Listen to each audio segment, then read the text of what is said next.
Donc la parole est maintenant à Madame Laurence Harribey.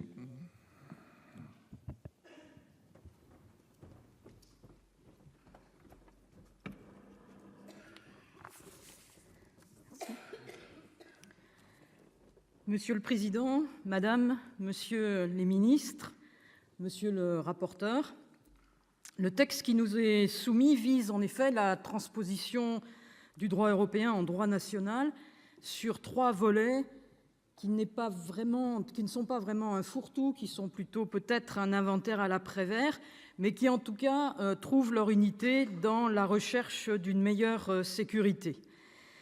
2 directives, une sur la sécurité des réseaux et des systèmes d'information, l'autre sur le contrôle de l'acquisition et la détention d'armes, et puis le service public réglementé issu du programme Galileo. C'est vrai que ça peut paraître un petit peu différent, mais en même temps, je pense que la visée est la même, plus de sécurité. Alors c'est un texte, comme nous l'a dit notre rapporteur en introduction, qui est technique et pour lequel la marge d'appréciation parlementaire est relativement restreinte et contraint par l'obligation d'intégration du droit européen dans le droit national. Et notre rôle a été de veiller aussi à une bonne intégration, avec à la fois un risque de sous-transposition et un risque de sur-transposition, et de l'autre côté, veiller aussi, et le texte, les amendements le montrent, la part respective de ce qui relève du législatif et de ce qui relève du réglementaire. On dit souvent que le diable peut se cacher dans les détails, il peut aussi se cacher parfois dans le manque de détails, et c'est en tout cas le travail qu'a fait la commission des lois avec notre rapporteur. Et sur ce point, nous souscrivons au rapport qui a été présenté par notre collègue, y compris dans les amendements qui seront présentés et qui corrigent un certain nombre d'insuffisances ou de manques de clarification soulignés. Donc je ne vais pas revenir ici sur le détail de l'examen technique, mais plutôt essayer de remettre en perspective ce texte, parce que, comme l'a très bien dit Monsieur le ministre tout à l'heure, un texte technique n'est jamais uniquement technique. Derrière, il faut s'interroger sur les enjeux et l'utilité d'un texte pour répondre à ces enjeux. Ce texte touche des domaines qui sont sensibles et stratégiques, en particulier celui de la cybersécurité, qui est contenu dans le premier titre du texte, et qui est stratégique. Et même si le fondement juridique de ce titre repose sur l'article 114 du traité sur le fonctionnement de l'Union européenne, qui concerne le marché unique, il semble bien qu'il puisse y avoir des enjeux concernant les grands équilibres et la sûreté des États. Et donc, c'est sur ce point que j'aimerais un petit peu focaliser mon propos. Face à l'inflation des cyberattaques, vous avez été nombreux à les citer, il est important de répondre rapidement, de s'adapter le mieux possible. On a rappelé dans le rapport le cas de la cyberattaque de Saint-Gobain, mais il y a aussi, et vous l'avez rappelé, Monsieur le ministre, les virus WannaCry et Petya qui se sont propagés à l'échelle mondiale et qui ont causé des dégâts importants à des entreprises et aussi à des services publics. Je voudrais faire référence à ce qui vient d'arriver aux cartes d'identité estoniennes. Donc on peut imaginer facilement les enjeux de cette cybersécurité quand on sait qu'à l'échéance 2020, près de 6 milliards d'objets seront connectés dans l'Union européenne. Dans ce contexte, le projet de loi, comme l'a souligné notre rapporteur, donne un cadre législatif à la stratégie européenne en matière de cybersécurité qui émerge progressivement et invite de fait les États à une stratégie nationale de sécurité.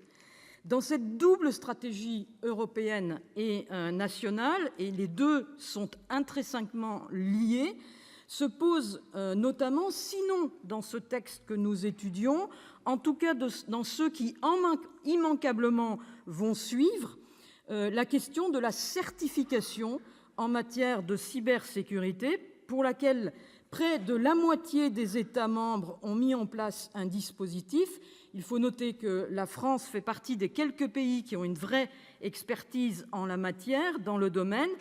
Et il est évident que ce projet de loi est incontournable, bien entendu, mais qu'il aura des conséquences sur l'appréhension de la cybersécurité par les acteurs économiques, et ceci bien au-delà de ceux qui sont définis et énumérés dans le texte.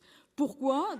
Par le simple fait du jeu de la chaîne de responsabilité, la question de la relation client-fournisseur, la question de la responsabilité de notification des incidents, la question du risque de sanctions pénales, la question de la notion de confidentialité, qui appellera les acteurs économiques à une stratégie de certification renforcée.